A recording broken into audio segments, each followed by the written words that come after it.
más que un decorador, es un diseñador de experiencias, es un productor de fiestas de los más top, si no el más top que tenemos, y me refiero a Ariel Rodríguez, que hoy me acompaña para charlar en ¿Qué me pongo? ¿Qué tal, Ariel? ¿Cómo estás? Hola Vero, ¿cómo estás? Un placer estar contigo. Qué emocionante todo lo que vamos a ver hoy, todo lo que significa el mundo de la moda, del arte. Ay, sí, habrás visto lo que fue el desfile de Dolce & Gabbana en Florencia, me alucinante. encantó, justamente te iba a hacer referencia con respecto al desfile de Dolce. Dolce son los grandes referentes en cuanto a tendencias dentro del mundo del espectáculo, en cuanto a escenografía, en cuanto a lo que vivís como invitado, la experiencia que sentís cuando sos un invitado a uno de sus eventos, y eso se traslada a un nivel global donde vamos viendo lo que se va usando, lo que va significando todo eso. Y me pareció particularmente llamativo este año en el contexto COVID, justamente el dramatismo que le impregnaron toda la puesta, ¿verdad? A mí me encantó porque realmente Florencia como cuna del Renacimiento, y vos sabés que Ariel, yo de hecho te iba a preguntar, pero ya vamos a ir al tema, vamos a centrarnos en nuestro tema de hoy. Vos tenés mucha influencia de toda esta cuestión italiana, todo esto que tiene que ver con esos paisajes tan divinos. De hecho, marcó mucho tu estilo, porque realmente hay un estilo, Ariel Rodríguez, y tiene mucho que ver con la Toscana, tiene que ver mucho con toda esta cosa exuberante que tiene Italia. Contanos un poquito qué se viene, Ariel, para estos nuevos formatos COVID en medio de la pandemia. ¿Qué es lo que va a pasar, Ariel? Te cuento, te pongo un poquito en perspectiva de lo que significaba 2020 en sus inicios antes del COVID. El 2020 significaba un año de maximalismo, o sea, la tendencia 2020 era maximalismo en lo que respecta a la ambientación. Lástima que a vos no te gusta eso, Ariel. A diferencia de los años pasados, donde todo se hacía con una retórica un poco corregida y un poco todo a medida, el maximalismo viene a romper con todo eso y nos da el máximo de lujo, el confort y todo lo que significa una experiencia de lujo. Respecto al COVID, entre comillas, ahí ocurre algo que no está dentro de los cánones, el cual es a ver cómo das una respuesta a una situación como esta. Y la respuesta a una situación como esta ya nos muestra Dolce, que son los grandes gurúes, y que es no quedarse como apagado y en la angustia, al contrario, expandir. Todo es exacerbado, todo es mucho, y todos los momentos que uno tiene para compartir con amigos y familiares, en momentos que cumplís años, te recibís, o tenés una fiesta de 15, o tenés una boda, que con el contexto del COVID lo tenés que hacer de otra manera, no significa que lo tengas que hacer de una manera de la angustia, todo lo contrario. O sea, la parte introspectiva es justamente corregir ese estado de ánimo y convertirlo en una experiencia. Y dentro me encanta de eso de que se vuelve, como vos decís, una experiencia. Y dentro, justamente, perdón que te interrumpa, dentro de esa experiencia, vi producciones que estuviste haciendo, producciones tuyas.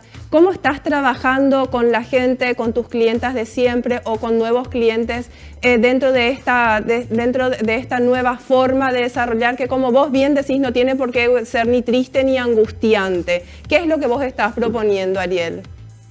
Yo divido esto en 3 etapas. Ahora estamos en la etapa intermedia. La primera etapa era justamente la etapa de la contención, la desesperación total, porque habían eventos y fiestas que estaban totalmente armadas y que los vamos trasladando a fechas posteriores. Hoy día estamos en la parte intermedia, donde como ya dejamos de un poco de lado todo ese sistema y entramos ya en la proyección. Y la proyección es que tenemos que convivir con el COVID. Claro. Entonces, a partir de incorporar la cuestión de los cuidados, entonces vamos como profesionales dando respuestas a ciertos detalles según lo que el Ministerio de Salud lo va abriendo. Justamente te quería contar que ahora en octubre estamos ya expandiendo la cantidad de invitados. Entonces, eso nos da Sí, eso nos da como un poco más de espacio como para poder compartir e invitar a más cantidad de personas. ¿Y hay un número ya previsto, un número que se esté barajando, Ariel? Depende de la zona. Por ejemplo, Asunción, sí, por ejemplo, Asunción, hoy día tenemos una cantidad de 20 a 30 invitados que a finales de octubre se va ya a abrir a una cantidad de 50 aproximadamente.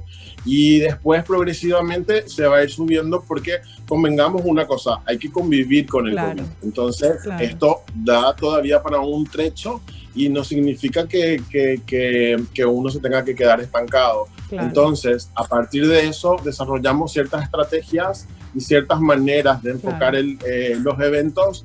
Y justamente ahí hay un punto fundamental que yo le voy explicando a los clientes que radica en lo siguiente. Sí. Antes, cuando teníamos mucha cantidad de invitados, por el volumen y la cantidad de detalles que vamos poniendo, los costos subían. Y hoy día hay que ver lo bueno de la situación. Al volverlo íntimo, podés hacer algo mucho más delicado. Y mucho más exclusivo, digamos, más personalizado, más... Exactamente, mucho más exclusivo, y es de ahí donde viene el término eventos boutique. Ok, entonces, claro, es lo que yo había escuchado, eventos boutique. ¿Qué es lo que nos falta en un evento que vos diseñes, Ariel, sea el que sea? ¿Qué es tu sello característico? Vos decís 20 personas o 2000 personas, Ariel está ahí. ¿Qué es tu sello? Es la experiencia de poder entrar a un ambiente donde sentís que todos los detalles están cuidados, pero con un valor agregado que es mucho amor. Entonces, cuando nosotros vamos planeando y vamos armando la fiesta, para mí es muy importante, sea un evento chiquitito, una cenada 2, un bautismo o una fiesta de 15 o un casamiento, sea para 10, 20, 30, 40, 50 o 300 personas, como punto fundamental es conocer verdaderamente la ilusión que tiene el homenajeado o la homenajeada, y en base a eso impregnar el ADN de los dueños de la fiesta a una apuesta donde uno tenga que sentir mucho amor. Entonces, cuando vos entrás, no es solamente la ambientación, sino sentís en los detalles el valor agregado que muchas veces no el amor en ese trabajo que vos pones es apasionante.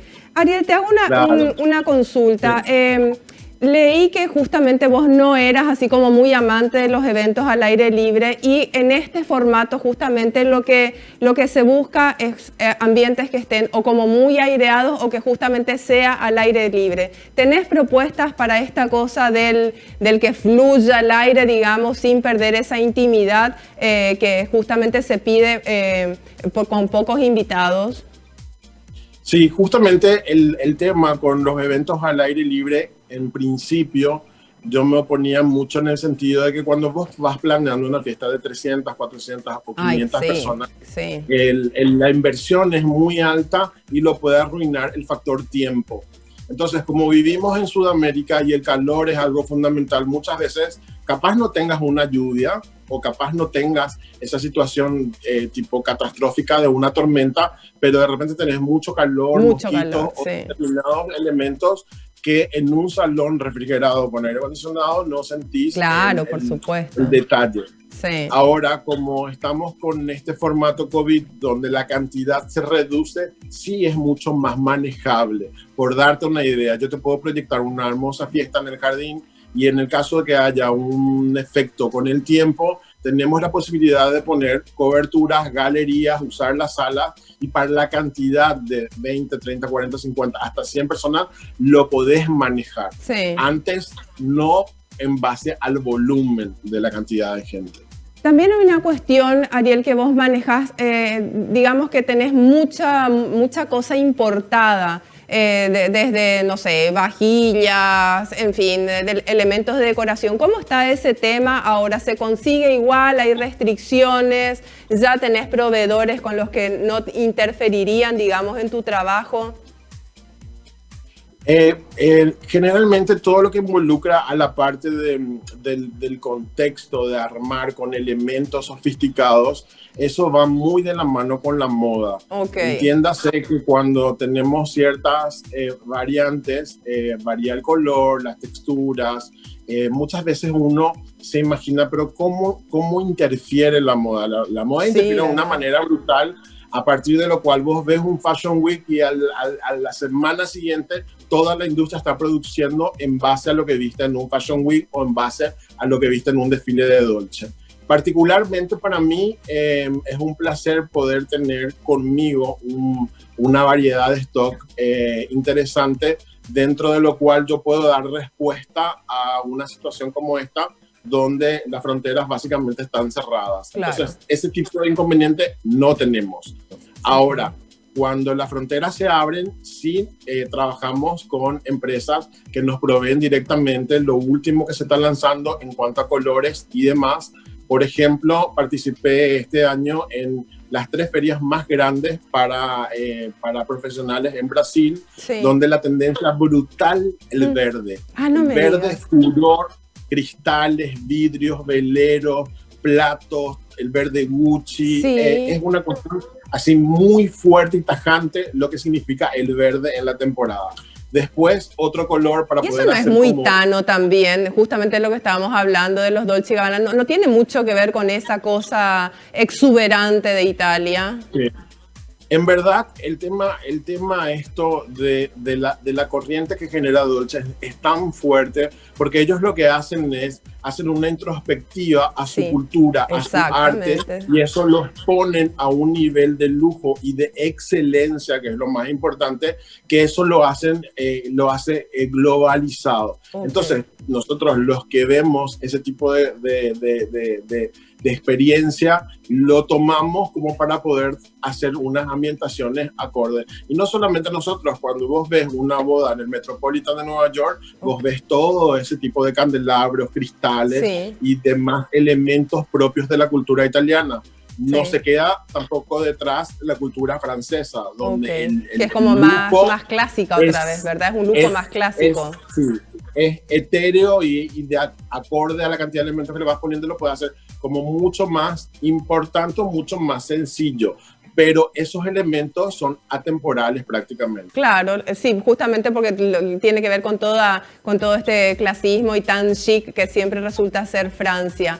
Ariel, no sé si vos tenés un poco idea de que hay como un antes y un después de tu impronta o de tu entrada a todo lo que tenga que ver con los eventos sociales acá. Es como que hay eventos tuyos, hay ambientaciones tuyas que son tan características que subiste la vara realmente a otro formato, a otro nivel, y creo que eso está muy bueno. Sí, en verdad nosotros tenemos un elemento que es meritorio, en el sentido de que como no tenemos industria, nosotros estamos en un país donde no tenemos acceso a muchos elementos como si lo tienen, por ejemplo, en Italia, como si lo tienen en Francia, como si lo tienen en Estados Unidos, en Miami o en Panamá, donde podés acceder a mucho material. Nosotros lo que hacemos es muy a pulmón todo. Sí. Y dentro de los costos que nosotros manejamos, no tenemos nada que envidiar a las grandes fiestas que se desarrollan en Estados Unidos, en Brasil. Sí. Bueno, realmente, Ariel, tengo que ir cerrando la nota. Me encanta este panorama que nos diste un poco de qué se viene o qué se está viviendo. Y, por supuesto, nos vamos a encontrar en algún momento en otro formato que no sea este a través de las cámaras. Y mil gracias por contarnos acerca de todo esto tan hermoso que tiene que ver con las fiestas, con las celebraciones, y nada de deprimirse. A celebrar, querido amigo. A celebrar la vida, y estoy muy contento de compartir contigo, hablar de lo que nos apasiona, que es el arte, y a tus órdenes para cuando gustes. Gracias, Ariel. Bueno, así estuvimos con Ariel. Me encanta porque realmente